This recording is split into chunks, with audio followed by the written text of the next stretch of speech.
Hi everybody, it's me, Kim Forrester here with another little bite-sized Thrive, inviting you to join me in taking small steps every day to enhance our well-being from the inside out. This week I'm talking about resilience. And when you think about the definition of resilience, most of us kind of go to that sense of, bouncing back from stress and troubled times, or when we think about a material that is resilient, it's something that can go on and on without showing too much wear and tear.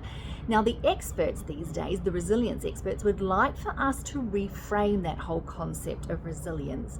For instance, a few weeks ago, I interviewed Alana Fink about energy on the Eudaimonia podcast, and she was very careful to say that resilience should actually not just be about getting to zero, right? Getting to that point where we're coping, but resilience practices can actually be integrated into our lives to make sure that we're thriving. Back in January 2019, I interviewed Stuart Taylor, who is also a resilience expert from Springfox, Australia.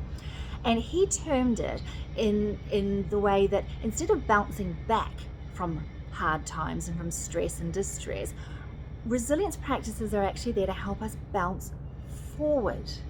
So the point is that we need to sort of get out of this mindset of making our way back to being okay after we've had challenges and strife and troubles. We can actually start to adopt a mindset where these troubling times, these stressful times are actually vehicles through which we can propel ourselves to greater growth and learning and evolution. We bounce forward.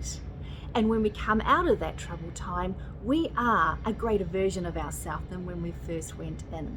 So over the next couple of days, I would like that for us to be our focus, okay? And what that means is that no matter where you're at right now in your emotional well-being, whether you are struggling or whether you're feeling pretty okay with life, we can still integrate and apply some resilience practices and self-care practices and mindfulness practices into our day, because wherever we are on that spectrum of wellness at the moment, resilience helps us move forward, bounce forward, become greater than zero, right? And start thriving.